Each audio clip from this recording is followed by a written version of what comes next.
این اقدام چون همسالان از جانب وزارت تندرستی و شغل اهالی جمهوری تاجیکستان راه اندازی گردیده، مقصد اساسی آن معین و مشخص نمودن گرفتاران بیماری‌های گوناگون میباشد. در این روز ساکنان جماعت و دهات شهر حصار از صبح بروقت به مرکز سلامتی حاضر شده با نوبت از تشخیص‌های گوناگونی پیشنهاد نموده طبیبان می‌گذشتند. بیش از 200 نفر طبیب و همشیرگان شفقت خدمترسانی و قبول ساکنان را در سطح ضروری به راه مانده تا نصف روزی بیش از 1000 نفر مراجعت کننده را از تشخیص‌های گوناگون گذراندند. از جمله تشخیص اولتراسادا، معاین نمودن قند خون، رنتگنوگرافیا و باز چند تشخیص دیگر که برای معلوم نمودن شخصان گرفتار بیماری‌های گوناگون روانه شده است به طور رایگان صورت گرفت.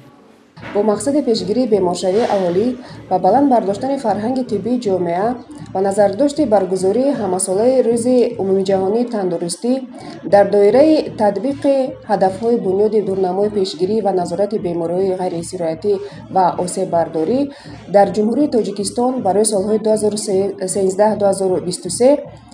مطابق بند 10 نظامنامه وزارت تندرستی و حفظ اجتماعی اهالی جمهوری تاجیکستان که با قرار حکومت جمهوری تاجیکستان از 3 مارس سال 2014 تحت رقم 148 تصدیق کرده شده است و فرمایش وزارت تندرستی جمهوری تاجیکستان و حفظ اجتماعی اهالی جمهوری تاجیکستان در تمام مرکزهای سلامتی شهری، دهاتی و در مؤسسات طبی روز رایگان سلامتی گزارنده می شود.